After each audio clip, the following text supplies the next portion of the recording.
Hi guys, kain tayo. Nandito kami sa isang Indo restaurant. At ang aking in-order ay plain naan. Wala siyang ibang flavor kundi butter lang siya. Plain siya. At ito ang chicken salad.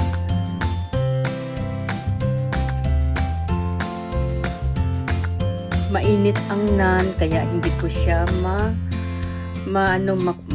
maputol.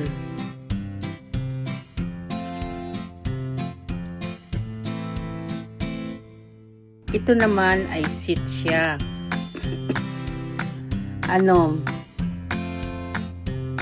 Yan ay cheese naan. Sa ilalim ay cheese.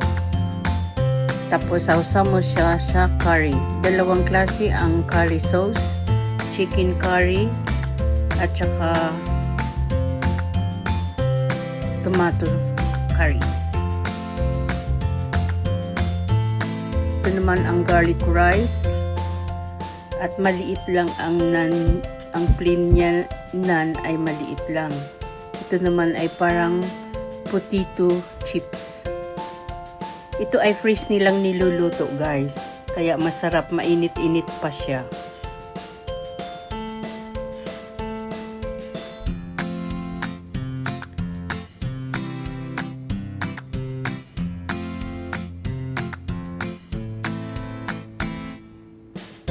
Ayan. Pwede mong gamitin na ang naan ay lagyan mo siya ng gulay sa gitna. Parang sandwich mo siya.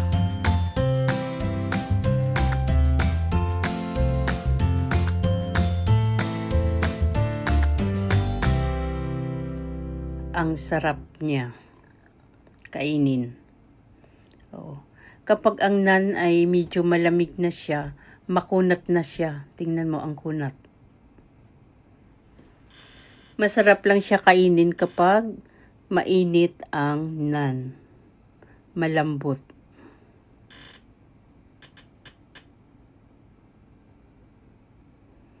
Ayan si darling. Hindi ko maubos yung naan ko, kaya binigay ko sa kanya. Ganyan na rin ang pagsawsaw niya. Kasi maano na siya, medyo makunat na siya punitin. Pero masarap. Ang sarap ng lasa niya. Ayan naman yung chicken na halo doon sa salad.